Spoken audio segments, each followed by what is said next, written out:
All right, we're back. We're joined by Chairman Darren Guidry of the Terrebonne Parish Council. He's the councilman for District 6, and we're going to talk about various things, a lot of things that are coming up. But welcome aboard. How are you, Councilman? Martin, as always, thank you Chairman, for I having should us. say. Let's talk about soccer first. Soccer took Terrebonne Parish by storm years ago. There were some of us who never played soccer that said, "What's soccer all about?" Soccer is a big deal now. So you have some soccer news for us, and maybe we'll lead off with that.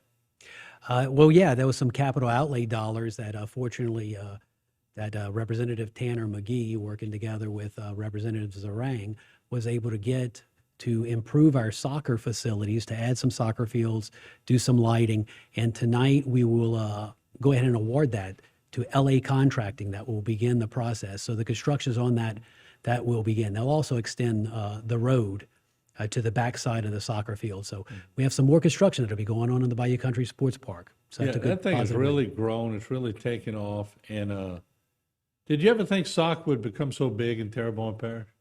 You know, I didn't, but you can see all of the high schools now that are placing first or very high in state in their divisions. Mm-hmm.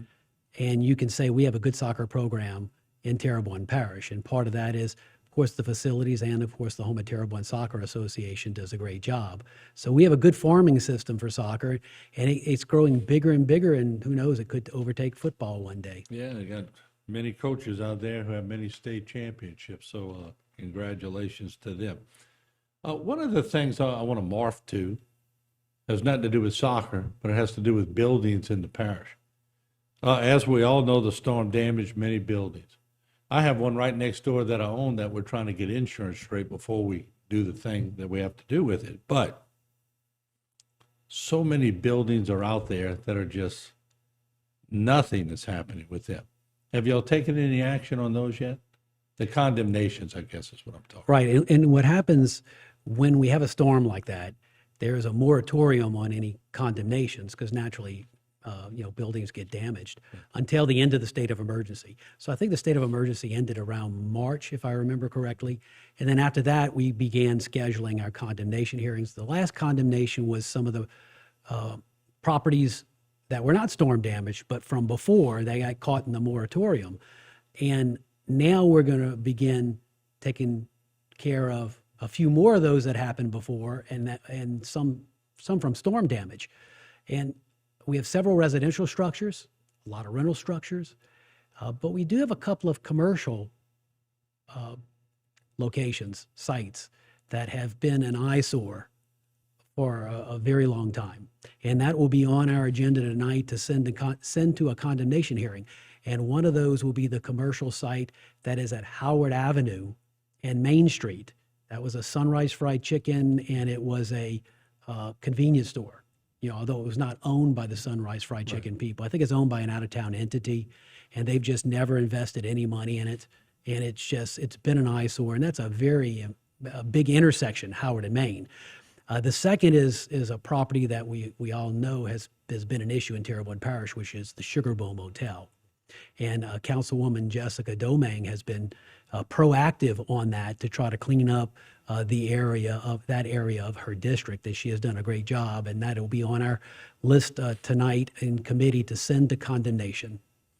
So when you do this, it's probably a slippery slope because I'm sure somebody does the research as to where people are with their buildings. Some people are really having trouble with the insurance companies, so probably a little research has to be done on that before, right?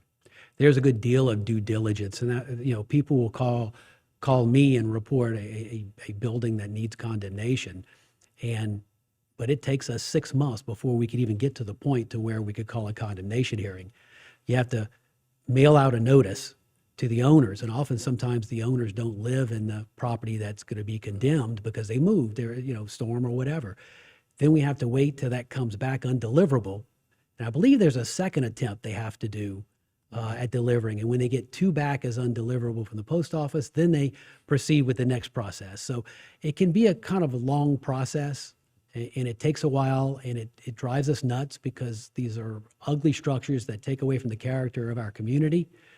But we are doing them as fast as possible, and we will continue to do so. But everybody has a chance. I just want to make it pretty clear that they're given a notice and a chance to come and beautify their building if it's possible. Some structures are just dilapidated. But if they can beautify it, you'll give them a chance. But if they don't, then you proceed, correct?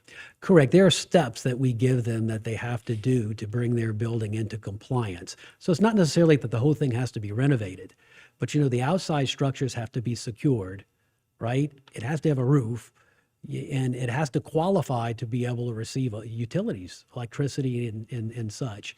So if they even see progress, if they see that a contractor's been hired, if they see, then the parish is not going to tear down somebody's property. Right.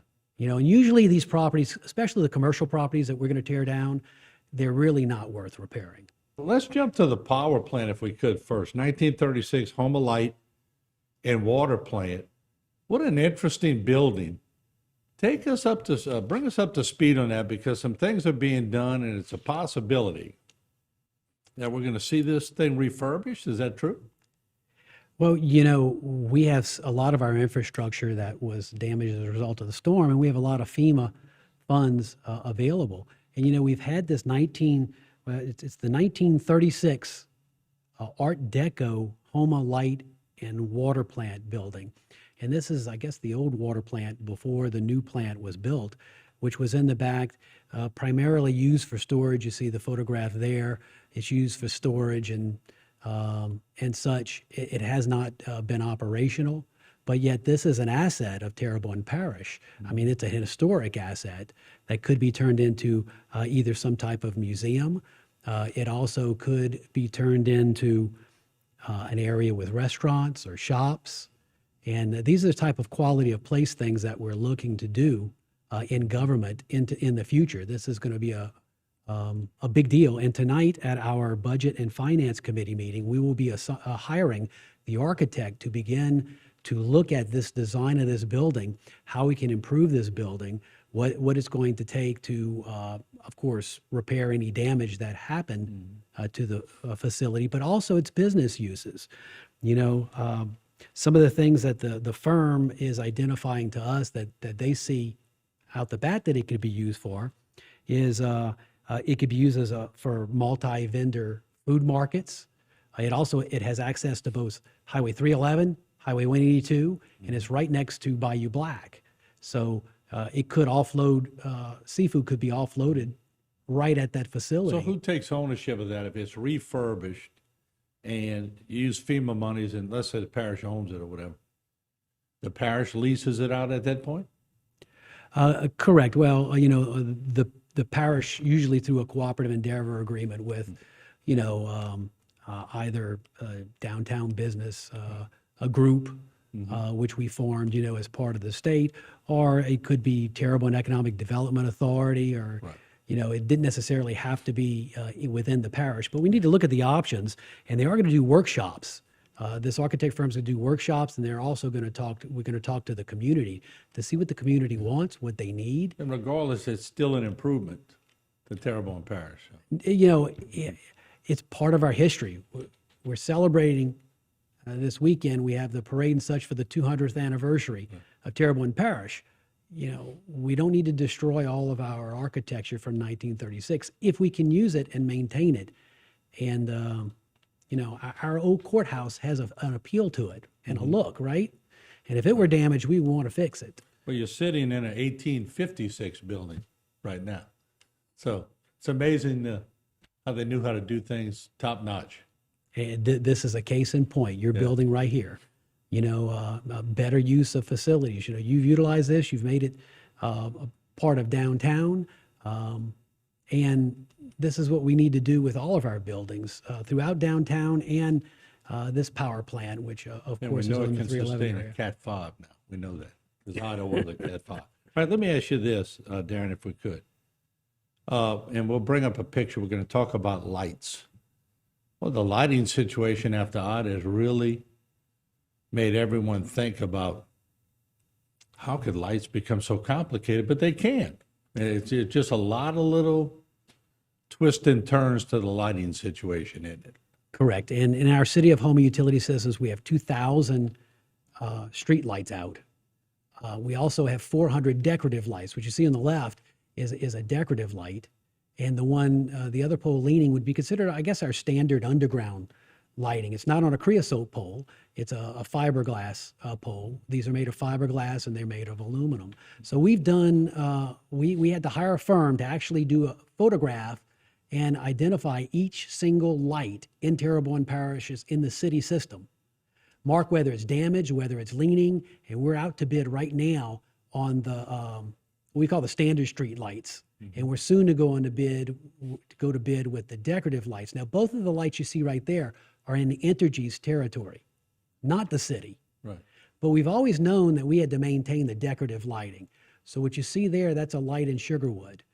That decorative lighting package was a separate package where we did a survey, took photographs, described every damage so we can get FEMA reimbursement. And the decorative lighting is going to go out to bid in both the city and in Entergy's territory, because most of us council members knew where our decorative lighting was. Let me ask you this, with about a minute 30 left, because this thought always goes through my mind as we watch storms go into Florida or other places, and Ian, of course, was a terrible storm too. Does it concern you that supplies might become even further of a problem trying to get things in Terrebonne now? Well, you know, I checked with our utilities director, Ernest Brown, right after the storm, and I said, we did order all of our street light poles, at least the fiberglass and aluminum ones that we would need, right? And he said, yes, they made an order, so hopefully supply chains won't be an issue. Plus, they won't be ready to order theirs for a while. Right. But They're I do want to still mention, assessing, yeah. while we still have time, that on Wednesday's council meeting, Ms. Paula Rome with Entergy is going to come to talk to us about the fiberglass and aluminum light poles in their system. And we need to figure out some way of how is the city going to repair something that we don't even know where they're located. So we got to figure out that. So we're going to discuss that at our Wednesday council meeting. Homework to do, right? Homework to do. But the city system is going to bid right now, and we should have some crews out before the end of the year repairing those lights. All right, Chairman Guidry, thank you so much. We'll see you again on the next time around. Thank you. All right. Chairman Darren Guidry, we'll take a short break. We'll be back with more here on Bayou Time. Don't go away.